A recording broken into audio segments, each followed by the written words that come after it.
Kerajaan Utsmaniyah di Turki.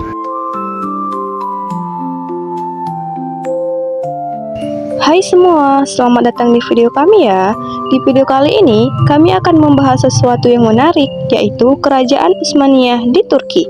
Jangan lupa simak sampai akhir ya, karena ada banyak informasi penting dan menarik yang akan kami sampaikan. Awal mula Kesultanan Utsmaniyah. Kesultanan Utsmaniyah berdiri sekitar tahun 1299 Masehi di kawasan Anatolia atau Turki sekarang. Pendirinya adalah Osman I, bahasa Arab Utsman bin Ertugrul, nama Utsmaniyah diambil dari namanya. Pada masa awal, Utsmaniyah hanyalah sebuah beylik atau kerajaan kecil, namun karena kepemimpinan yang kuat dan strategi militer yang cerdas, wilayahnya perlahan meluas. Utsmaniyah mendirikan banyak madrasah, tempat belajar seperti agama dan ilmu pengetahuan umum seperti matematika, astronomi, dan kedokteran.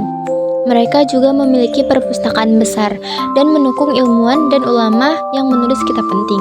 Beberapa ilmuwan dan cendekiawan terkenal dari masa ini berkontribusi besar bagi peradaban Islam. Arsitek dan seni. Masa Utsmaniyah menghasilkan mahakarya arsitektur Islam yang megah. Beberapa contohnya antara lain Masjid Sulaimaniye di Istanbul karya arsitek Mimar Sinan.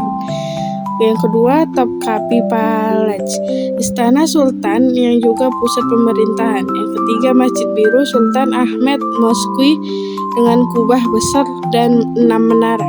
Dalam seni, berkembang juga kaligrafi, seni ukir kayu, keramik ijnik, dan seni lukis miniatur khas Utsmaniyah. Keragaman suku dan agama pada masa pemerintahan Utsmaniyah. Di bawah pemerintahan Utsmaniyah, hiduplah berbagai suku, bangsa, dan agama, yaitu seperti Turki, Arab, Kurdi, Yunani, Armenia, Yahudi, Balkan, dan lain-lain. Walaupun mayoritas penduduknya Muslim, ada banyak gereja dan sinagoga yang tetap berdiri.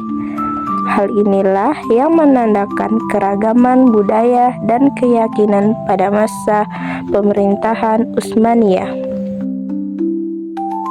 Sistem ekonomi dan perdagangan.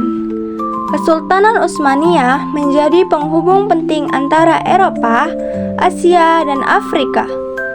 Letaknya yang strategis menjadikan wilayahnya pusat perdagangan internasional. Pedagang dari timur membawa sutra, rempah-rempah, dan barang mewah. Pedagang Eropa membeli dan menjual barang-barang tersebut ke pasar dunia. Selain itu, Utsmaniyah membangun karavanserai atau penginapan besar untuk pedagang, pasar atau bazar, dan pelabuhan yang ramai. Sistem pemerintahan Utsmaniyah.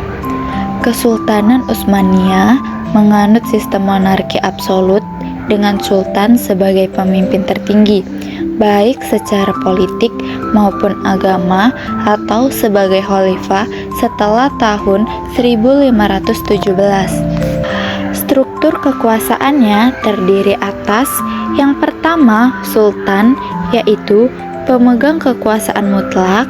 Yang kedua, wazir agung, yaitu perdana menteri yang mengurus pemerintahan sehari-hari.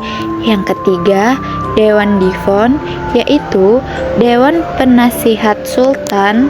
Yang keempat, Beylerbeyi dan Sancakbeyi, yaitu gubernur dan kepala wilayah. Yang kelima, Millet System, yaitu sistem yang mengatur kehidupan komunitas non-muslim atau Yahudi dan Kristen secara otonom dalam hal hukum agama mereka.